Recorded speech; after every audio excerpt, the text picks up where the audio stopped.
Good morning, everyone. It's January 2nd, 2019.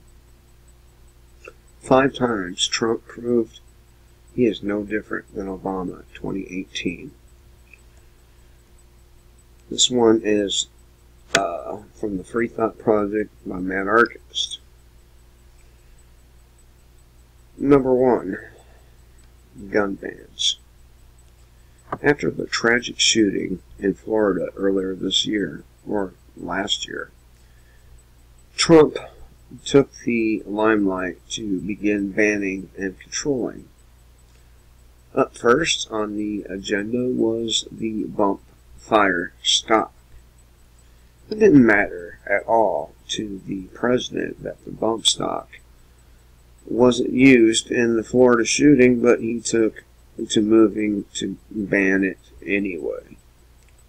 Shortly after the shooting, notorious gun grabber Senator Dianne Feinstein sat next to Donald Trump and likely salivated over his gun rights hating remarks as he called for the removal of due process and to take the guns first. And now, of course, cops are doing just that. 2018 has been an unprecedented year for the erosion of gun rights. In 2015, President Obama directed the ATF to pursue a possible ban on the M855 cartridge. To do so, they released a proposed agency rule which redefined M855 green tip ammunition as armor-piercing to qualify it for federal prohibition. Luckily, Obama failed. However, Trump picked up where he left off and has gone even further as he unilaterally implemented new federal gun control in the form of a bump stock ban. Remember, he was a Second Amendment president. Remember that. The Second Amendment. Number 2. Continuing war. You remember the tweets, don't you?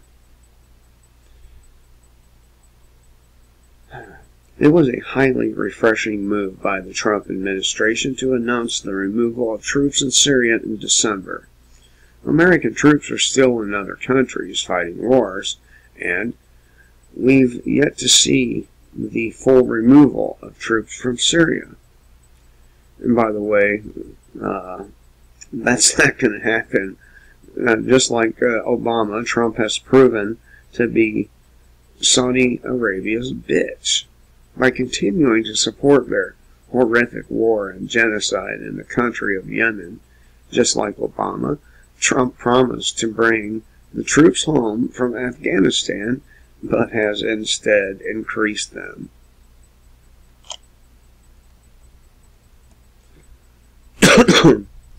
Just like Obama, the Trump administration continues to rain down bombs on families in the Middle East, ensuring a constant assembly line of terrorists who wish to retaliate against the United States after a Hellfire missile blew their children to a fine red mist.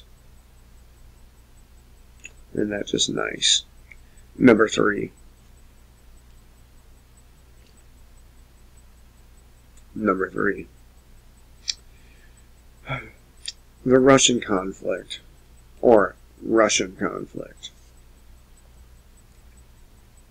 While the mainstream media spent an agonizing amount of time pushing the false narrative that Russian President Vladimir Putin ordered his government officials to hack the servers of the Democratic National Committee to gain information that would harm Clinton and help Trump in the 2016 election, Trump has devoted nearly as much time to calling the claims a witch hunt against him. In fact, Trump acknowledged the amount of effort Russia put into eradicating ISIS from Syria, and he claimed that he wanted to work with the nation instead of against it. However, Trump, just like Obama, nearly kicked off World War III with Russia in a major act of provocation. Russia vows to shoot down any and all missiles fired at Syria. Get ready, Russia, because they will be coming nice and new and smart.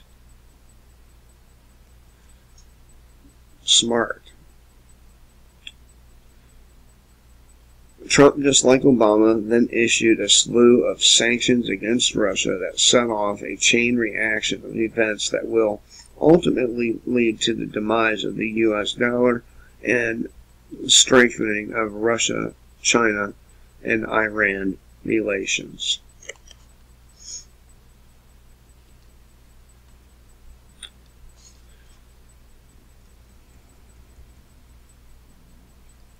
Number 4. Saudi Arabia curtsying. Alright, despite repeated pleas by activists and politicians alike, the Obama administration and now the Trump administration have overwhelmingly looked the other way in the face of all the evidence and human rights abuse, opting instead to ignore it and sell the tyrannical country weapons they are currently using to carry out the genocide in Yemen. Even when presented with undeniable evidence that the Saudi crown prince himself ordered the brutal torture and murder of a Washington Post journalist, Trump chose to look the other way. In October, Senator Rand Paul called out the facade that is Trump's plan of sanctioning 15 people in Saudi Arabia for the death of Khashoggi. In quotes, I think sanctions are a way of pretending to do something.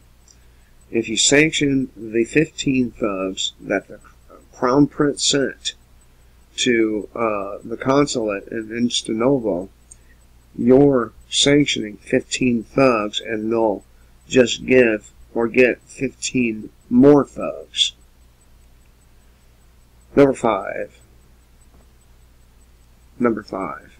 Continuing effort to cover up 9/11. For a decade and a half, President Barack Obama and George W. Bush kept secret the alleged role Saudi Arabia played in the 9/11 attacks on America. Wait a minute. Let's not forget about the Jew role. Let's not forget about the Israeli role. Because of the cozy relationship the U.S. has with the terrorist nation, which Trump is complicit in maintaining, special interests within the government have chosen to protect their Saudi friends instead of telling Americans the truth about what happened that fateful day. And for those who remember, Donald Trump himself used to tell people at his rallies that the Saudis were behind 9/11, a habit he quickly abandoned once he got into office. And again, let's not forget the role of Israel.